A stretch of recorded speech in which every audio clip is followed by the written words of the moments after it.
or received formal training during their trip to the Philippines.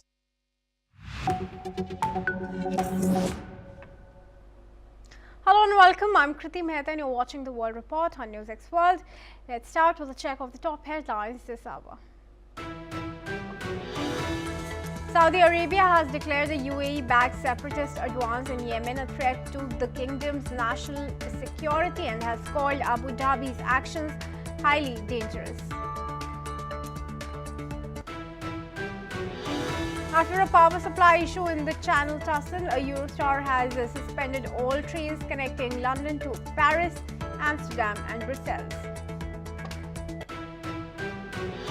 One of the largest protests have erupted in 3 years in Iran after the country's currency plummeted to a record low against the US dollar. China has launched missiles and deployed dozens of fighter aircraft, Navy vessels around Taiwan for a second day of live-fire drills. The drills are aimed at blockade of the self-ruled island's key ports and assaults on maritime targets. Yemen's Presidential Council cancels UAE defense deal, paving the way for UAE forces in Yemen to leave within 24 hours. Ukraine's foreign minister called on other countries to refrain from responding to what he said were false Russian reports about an attack on President Vladimir Putin's residence, saying they undermined the peace process. Taiwan's defense ministry says PLA rockets fell into areas that were closest to main Taiwan Island compared to previous drills.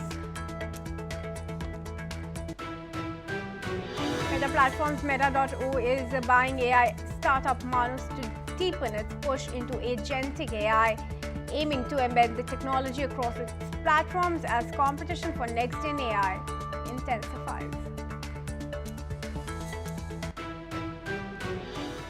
Russia says now that it will continue dialogue on a possible settlement of the Ukraine conflict, but now will focus primarily on talks with the US following what Moscow claims was an attempted Ukrainian attack on President Vladimir Putin's residence. Kremlin spokesman Dmitry Peskov says Russia is not withdrawing from negotiations, but recent events have shifted priorities. Foreign Minister Sergei Lavrov alleged that Ukraine launched 91 drones at Putin's residence in the Novgorod region overnight, all of which were intercepted by air defenses with no reported damage or casualties. Kremlin aide Yuri Ushakov said Putin raised the issue during a phone call with US President Donald Trump, warning the incident would not go unanswered and that Russia's negotiating position would be reassessed. Joining me in this discussion is Martin Sa-Erez. He's an international affairs expert and he joins us from Ecuador. Well, thank you very much, Martin, for joining me in this discussion. Do you think that this is going to further strengthen Putin's diplomatic push? Right now, we are seeing that an end to the conflict of the Ukrainian-Russian war. I think Putin is not going to give up on his goals very easily, but the global situation will lead to an end of the war because Donald Trump wants the conflict from Ukraine and Russia to be ended in order to focus in other goals that he has around the world, like Venezuela.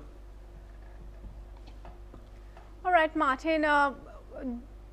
Further going on now, there were talks about having tripartite talks, but with the latest attempted strikes at Putin's residence, of course, Moscow has given the indication that it is not now in favor of having talks even with Ukraine. Do you think that this could affect the peace dialogue and coming at a conclusion? Absolutely. I think Putin never reacts positively with deterrence. I think it was a mistake to bomb his home. And I absolutely think that the only way to end the conflict is that both Ukraine and Russia need to give up in a lot of their goals and their future pretext to get each other's land and resources. And what kind of response do you now expect from Ukraine? Of course, it has denied to carry out these strikes. But how does the peace dialogue get affected as far as Ukraine is concerned? Basically, Vladimir Zelensky has said recently that Russia is not engaging in peace and is not engaging in ending the conflict. So he wants to take all of the responsibility to Russia. I think right now both parties have the responsibility on giving up on a lot of their aspirations. And I think right now what Vladimir Zelensky should be focusing on is not to provoke Putin again, but to settle and to negotiate each party interests so they can get into a common goal and agreement. All right, thank you then, Martin, for joining me in this discussion. I request you to stay on. Because let's also tell you that peace in Ukraine could be within reach in a matter of weeks. This assessment is coming from Polish Prime Minister Donald Tusk, following talks with European leaders, Canada and NATO. Tusk has said recent developments offer grounds for hope that the war could end quickly, though he cautioned that peace is far from guaranteed. He has also pointed to US security assurances for Kyiv as a key reason for optimism, while acknowledging Ukraine may need to take territorial compromises. Tusk's comment come as Moscow signals a tougher negotiating stance, accusing Kyiv of attacking a Russian presidential residence, which is a claim dismissed by Ukraine as baseless. Moreover, Donald Trump has said that talks with Ukrainian President Volodymyr Zelensky are moving closer to a deal, though major issues remain unresolved, including control of the Zaporizhzhia nuclear plant and the future of eastern Ukraine's Donbas region. Martin, I request you to join me back in the discussion. What's your view of the statement that's coming in from Donald Tusk? Is peace really in sight, especially after the latest round of strikes in Novgorod? I think more than the latest attack, I think the biggest problem in the agreement is the territorial dispute. I don't think neither Ukraine and Russia will want to give up on the Donetsk region because Russia claims a legit presence in the Donetsk region because of historical ties, and at the same time Ukraine is not really ready to give up on more land because Russia has been acquiring land in the last decade, including the vast majority of the east, the proximity of the Ukrainian land to the Russian territory. So I think this will be the main issue here, the territorial issue, more than diplomatic or the recent attack. All right, thank you, Martin, for joining me in this discussion. Moving ahead, viewers, Ukrainian Deputy Prime Minister Oleksiy Kulbera says that Russia attacked infrastructure in Ukraine's Odesa region, damaging a civilian ship and facilities in the Black Sea ports of Pivdenik and Chornomorsk. According to Kulbera, a civilian Panama flagged ship loaded with grains was damaged, and the oil storage tanks were also hit, wounding one person. Odessa and the wider nearby region are home to the Black Sea ports that are crucial for Ukraine's foreign trade and the survival of its wartime economy. Ukraine is a major global producer and exporter of agricultural products. During nearly 4 years of the war, the roles of Odessa and its two other ports, Pivdensk and Chornomorsk, as major trading hubs grew as other Ukrainian ports were destroyed, occupied or disrupted by Russia's forces. In the past month, maritime warfare between Ukraine and Russia has intensified. Both sides have attacked naval and commercial assets in the Black Sea and beyond amid ongoing peace talks.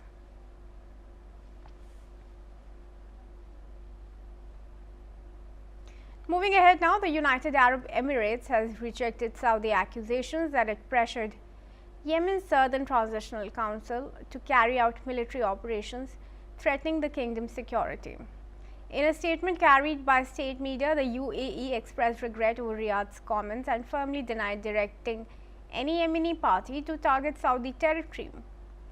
Abu Dhabi also dismissed claims that it sent weapons to STC forces, saying the shipment involved armored vehicles meant exclusively for UAE troops operating in Yemen. The foreign ministry said there was a high-level coordination with Saudi Arabia and an understanding that the vehicles would not leave port. Saudi Arabia earlier described the alleged attacks as a threat to national security, while the UAE warned the handling of the dispute could have wider repercussions. I now invite Andrew Latham, who is an international affairs expert, to join me in this discussion. Thank you very much, Andrew, for joining me here. Andrew, how do you foresee the UAE-Saudi Arabia relations going from here on, especially when the two have, enjoyed good ties, historically speaking? Yes, they've been very closely allied for a long time, especially because they have a common enemy, which is Iran and Iran's proxies, including the Houthis.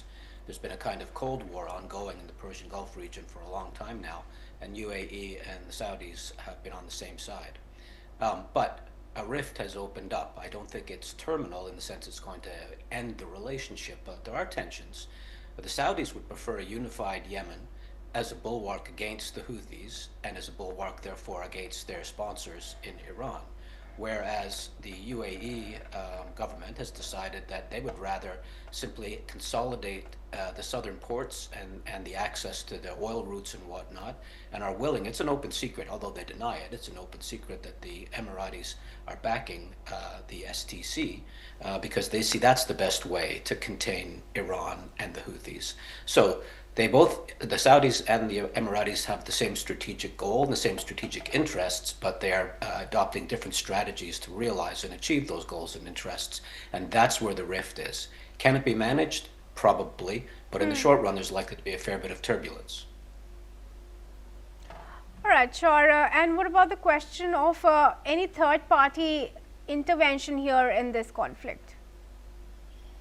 Well, it won't be China, and it won't be Russia, and it won't be the United States, and it won't be Israel for that matter. On the margins, yes, the Israelis have their ongoing activities in Gaza and the West Bank, and the U.S. has its ongoing activities in the Red Sea. But directly taking sides here, either diplomatically or militarily, I don't see that. The U.S., for example, has a very strong interest in maintaining a solid front involving the Emiratis and the Saudis against Iran to contain Iran. And the Israelis are largely buying into that as well. China is not a major player in the region, and Russia has its hands full elsewhere. So no, I don't see any external powers really trying to shape this dynamic. But how can this rivalry, shape the dynamics, particularly in the Red Sea area and, the Arabian Sea shipping corridors as well? Well, it's going to complicate the cooperation between the two governments, the Emirati government and the Saudi government. But it's not, as I said, they both have deeply shared interests in maintaining those sea lines of communication through which they to ship their oil, their major export. And they both have an interest in containing Iran and the Iranian proxies, the Houthis. And so they're just disagreeing right now about how to do that. And it's more than a gentleman's disagreement at this point. It's getting quite heated. But I think at the end of the day, their shared interests, their shared strategic interests will triumph, and there will not be a fracture or fragmentation of that relationship. All right. Thank you, Andrew, for your comments, but do continue to stay on with us. Moving ahead, viewers, now some news from Poland. Polish farmers have taken to the streets nationwide. They're protesting the European Union's proposed trade agreement with the South American Mercosur bloc, warning it could threaten domestic agriculture. Earlier today, farmers drove tractors onto national roads, motorways and overpasses at more than 170 locations across Poland. The grassroots nationwide farmers protest group says that farmers feel abandoned and unheard, insisting the movement is apolitical and focused solely on defending Polish agriculture.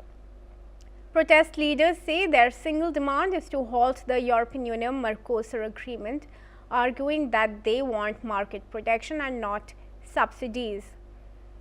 The EU Mercosur deal would lower tariffs on agricultural imports such as beef, poultry, dairy, sugar and ethanol from countries including Brazil and Argentina.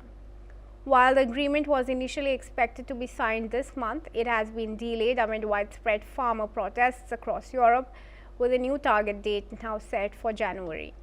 Meanwhile, Poland's government has taken a firm stand against the deal. Officials say that it risks harming both domestic farmers and Poland's agricultural exports within the European Union.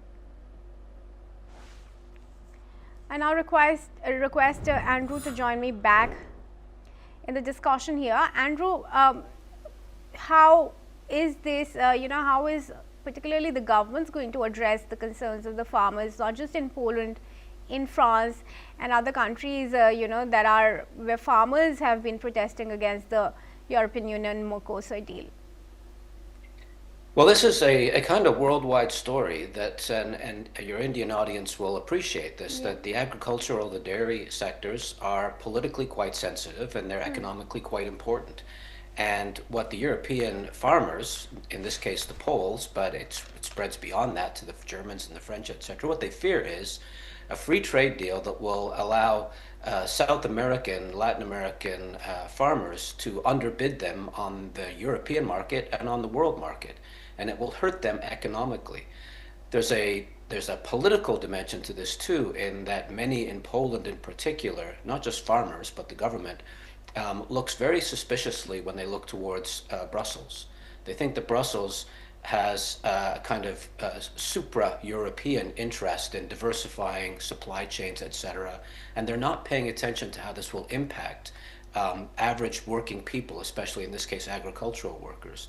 And so we see this operating on multiple levels. The farmers themselves are protesting, the government in Warsaw is protesting, the Brussels European Union government is in many respects totally disconnected from the grassroots Europeans and from some of the governments. And so we see a lot of tensions here, even though one might argue that the European Union is doing the right thing by diversifying supply chains away from China and away from Russia and towards the rest of the world. But it's really impacting the farmers in Poland in a very negative way, and they're reacting. Do you see any kind of, such resistance also coming in from Latin America? Well, we haven't seen much evidence of that yet. It's likely that because of the labor cost differences, that if the Mercosur marketplace, the producers are producing a pound of sugar, it's likely to be a lot cheaper than a pound of sugar that's made in Poland or France. And so they can outcompete them simply in terms of price and at comparable quality. So they're likely to benefit enormously, the agricultural sector in Latin America, the Mercosur countries, from a free trade agreement. They have different interests. They're not looking to diversify their supply chains. They're looking to build their global marketplace. And Europe is an important part of that global marketplace. So it would be a win for Mercosur countries' agricultural sectors and farmers, and a loss for the Europeans. And so we see this, the Europeans are reacting negatively, and so far pretty much silence, if not a muted support for this in Latin America. How is the US to be affected by this deal, and will it be taking any, step to balance this trade? Well, until recently, the US has been an advocate of free trade, open borders, even in the sensitive agricultural sector, and it's sensitive in the United States as well, although not to the same degree as it is in Europe or India or a few other places. But that has changed recently, and as you know, the Trump administration has looked increasingly askance at Europe, and at the European Union in particular, and it has tried to consolidate its own influence and market dominance in the Western Hemisphere. And so to the extent that the Europeans might appear to be undercutting that American project against the backdrop of the Trump administration looking negatively at Europe in any case, this is not likely to be welcome, this free trade deal, with this administration. With previous administrations, perhaps, but with this administration, given what it is trying to accomplish, geopolitically and economically, I can't see this as a welcome development. All right, thanks then, Andrew, for joining me in this discussion and helping us and our viewers with your perspective. And with that, viewers, we are now going to proceed. In fact, there's some breaking news that's coming in. Israeli Prime Minister Benjamin Netanyahu has spoken by phone with US Vice President J.D. Vance as well, following his meeting with Donald Trump. Netanyahu's office described the conversation as warm and focused on regional issues, though no specific details were disclosed. And now moving ahead, viewers, China has named the companies that will be able to export tungsten, antimony and silver during the 2026 and 2027 period. These metals Beijing deems as critical to support its own industries. The Ministry of Commerce has said that a total of 44 companies will be allowed to export silver, while the numbers for tungsten and antimony will be 15 and 11 respectively. That's 2 more than in 2025 for silver, while tungsten and antimony are unchanged. Citing national security, China in the past 2 years has imposed a wave of restrictions to leverage its dominance in the mining and possessing of critical minerals used in everything from smartphones and electrical car batteries to infrared missiles and ammunition. Malaysian Prime Minister Anwar Ibrahim has said that the Southeast Asian bloc will carefully assess political developments in Myanmar following the first phase of the country's long-delayed elections held over the weekend. He has also stressed that ASEAN's approach would prioritize reducing violence, avoiding steps that could worsen divisions, while also keeping open the possibility of an inclusive and credible political process. The elections have been strongly criticized by the United Nations, Western governments and international rights groups, who argue the process is neither free nor fair and is designed to entrench military rule through proxy political parties.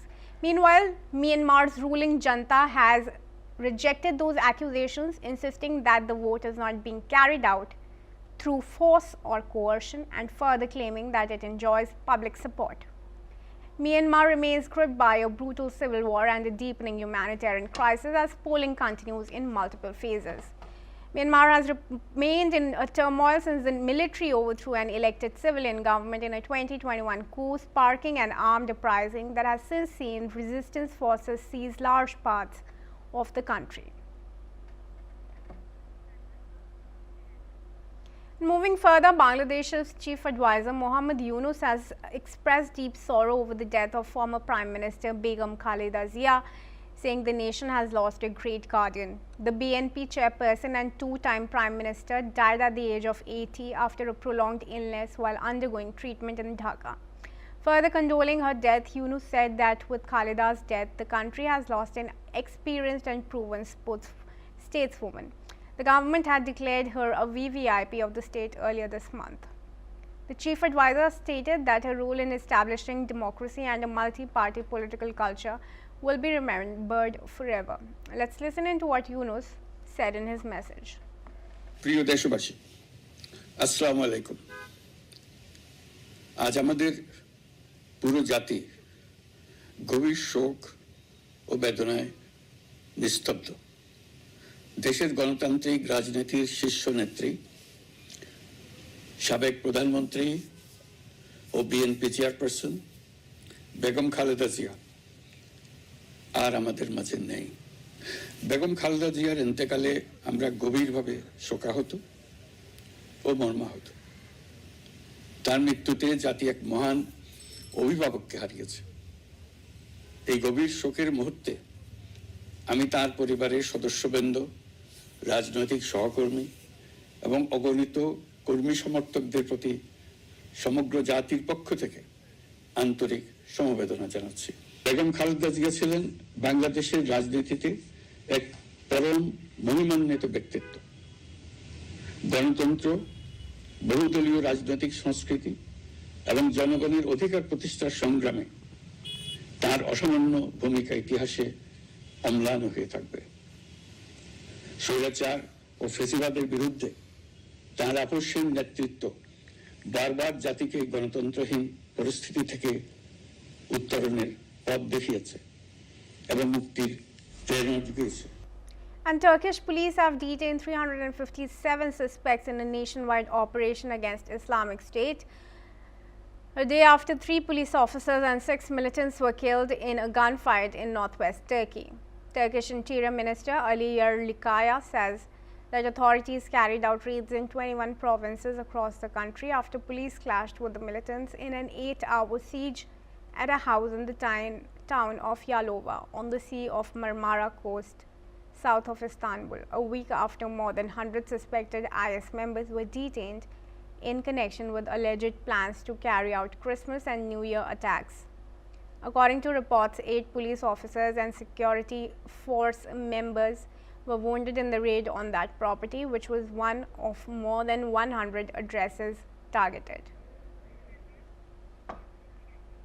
That's all we have time for. Do keep watching NewsX World for more international news and updates from around the world.